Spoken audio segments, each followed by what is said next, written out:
Mathieu Gallet, bonjour. Bonjour. Bienvenue au Buzz Media Orange Le Figaro. Vous êtes le président de l'Institut national de l'audiovisuel, plus connu sous le nom de l'INA, depuis près de 2 ans maintenant. Et alors justement, à l'époque de votre prise de fonction, vous étiez donné 2 objectifs, à savoir vous ouvrir au grand public, mais aussi développer la formation professionnelle. Est-ce qu'au vu des comptes que vous venez de publier, ce sont des objectifs atteints aujourd'hui ? Alors, il n'y a pas que les comptes qui mesurent si les objectifs sont atteints, mais oui, nous avons de très bons résultats sur 2011, notamment grâce au redécollage de l'activité de formation en général et plus spécifiquement de formation professionnelle, puisque c'est plus 5% de chiffre d'affaires que nous avons fait. Et sur l'objectif d'ouverture au grand public, je crois que oui, l'INA est en train de conquérir les jeunes, de conquérir ce jeune public par différents accords, par différentes opérations, mais on va peut-être en reparler. Oui, donc on rappelle des ressources qui sont en augmentation de 20%. Enfin, des résultats. Des résultats par rapport à 2010 en augmentation de 20%. Alors justement, les ventes d'extraits vidéo que vous vendez aux producteurs ont augmenté de 9%, une belle progression. Et pourtant, vous avez lancé une refonte de votre grille de tarifs. Est-ce que c'est parce que vous les vendiez trop cher ? Il y a un dynamisme sur la vente d'extraits, effectivement, qui est notre spécificité. On vend les extraits. L'année dernière, plus 9%. Des clients nouveaux, environ 10 millions d'euros, des clients qui deviennent aujourd'hui internationaux, puisque 10% de notre chiffre d'affaires se fait à l'international. Et j'ai souhaité effectivement qu'on puisse refondre notre politique tarifaire, qui n'avait pas bougé depuis 10 ans. Et donc nous devons tenir compte aujourd'hui de l'arrivée de la TNT, des nouveaux écrans, de la catch-up, des previews. Donc il y avait vraiment tout un travail à vous allez baisser vos tarifs ? Non, l'idée c'est de pouvoir rendre accessibles les images de l'INA de façon plus fluide, notamment pour l'international, notamment sur les groupes audiovisuels pour que les droits puissent passer d'une chaîne à une autre, aider cette circulation des œuvres et donc de pouvoir permettre aux producteurs d'avoir davantage d'images. Donc pas de manque à gagner à prévoir sur ces 10 millions d'euros. On y veille. Alors justement, les sociétés d'auteurs doivent valider ce changement puisque vous leur reversez une partie de ces revenus. Est-ce qu'elles sont d'accord ? Alors, nous sommes en discussion depuis le mois de février maintenant. On se laisse jusqu'à l'été pour continuer ces discussions avec les sociétés d'auteurs. Effectivement, c'est plutôt en bonne voie. Il faut les rassurer parce qu'elles aussi, elles sont soucieuses de ne pas voir leur reversement baisser. D'accord. Alors, récemment, vous avez fait la paix, on va dire, avec YouTube, puisque vous venez de signer un accord avec eux pour diffuser vos archives, alors que vous avez votre propre site. Pourquoi vous ne développez pas votre plateforme ? Je le dis, et je le redis, il faut absolument que nous puissions conquérir un public le plus large possible, et notamment le jeune public.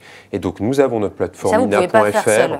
On le fait sur ina.fr avec un certain niveau de service. Et d'ailleurs, je vous donne rendez-vous à la fin de l'année. Je reviendrai peut-être ici pour vous présenter la nouvelle version d'ina.fr, du site. Mais il nous faut aussi conquérir ce public là où il est, c'est-à-dire sur les grandes plateformes, sur les grands carrefours d'audience sur Internet, d'où Dailymotion, avec qui on a signé un partenariat il y a 1 an et demi, et YouTube depuis maintenant quelques semaines. Et via ces accords, vous ne perdez pas un peu la maîtrise éditoriale de Non, de puisque vos contenus ? dès le départ, les 57 000 vidéos qui seront mises gratuitement à disposition sur YouTube sont des vidéos choisies par l'INA et qui seront éditorialisées sur les chaînes YouTube par l'INA.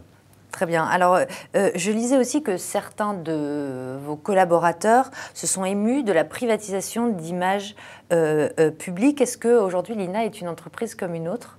Ou elle a toujours des missions de service public ? L'INA est une entreprise très spécifique parce que nous sommes un établissement public industriel et commercial avec des missions de service public, notamment celle du dépôt légal, de l'audiovisuel et du web, et évidemment avec des missions aussi qui s'exercent sur un marché. Je parlais effectivement de la formation, mais effectivement aussi la vente de nos archives qui sont là pour garantir une partie du budget de revenus, 33% du revenu environ. Est-ce qu'il n'y a pas une réticence quand même au sein de l'INA à travailler avec des sociétés privées ? Vous aviez, je crois, un projet d'investir 10 millions d'euros au capital de Mascreen et finalement, ça n'a pas abouti. Non, il n'y a pas de réticence puisque c'est dans notre ADN en fait d'être à la fois une entreprise de service public mais qui s'exerce en partie sur des marchés, donc il n'y a pas ce problème. Sur MyScreen, effectivement, il y a eu un projet à un moment. Pourquoi on n'a pas réussi, ça n'a pas abouti parce qu'effectivement, entre la valorisation de l'un et la valorisation de l'autre, on n'a pas trouvé d'accord. Donc finalement, on a fait un accord commercial avec MyScreen où on arrive à trouver effectivement les vidéos de l'INA sur MyScreen, comme avec Watt, comme avec YouTube, comme avec Dailymotion. Et voilà, et ça se passe très bien comme ça. Ça va pas plus loin. Alors, vous avez lancé avant les présidentielles une plateforme qui s'appelle Dites-le avec l'INA, qui regroupe en gros les phrases cultes des hommes politiques. Quel impact ça a eu sur la fréquentation de votre site? Impact énorme, puisque le but de Dites-le avec l'INA, c'est effectivement de pouvoir exprimer ses humeurs sur YouTube, sur Facebook, sur Twitter, en utilisant ces petites vidéos, au revoir, bien sûr, de Giscard, ou des phrases comme ça qu'on connaît.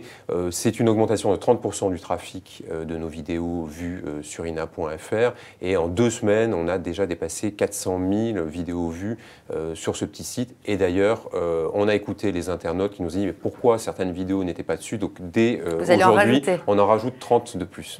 Très bien. Alors un mot peut-être sur votre budget. L'année dernière, vous aviez obtenu une augmentation de 5% de votre budget. Qu'est-ce qu'il en est pour 2012?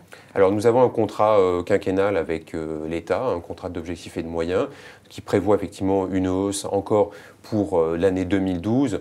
En revanche, nous avons été, nous aussi, mis à contribution des efforts de réduction de la dette publique. Donc effectivement, notre budget public va être amputé d'1,5 million, comme l'ensemble des entreprises de l'audiovisuel public. Donc l'INA va faire cet effort. On contribue à cet effort, mais on sera très vigilant effectivement sur la façon dont on va gérer l'entreprise pour pouvoir tenir compte de cet effort. Très bien. Et bien, on regardera ça attentivement, Mathieu Gallet. Merci beaucoup d'être venu au Buzz Media Orange Le Figaro. Et puis nous, on se retrouve demain avec un nouvel invité. Thank you.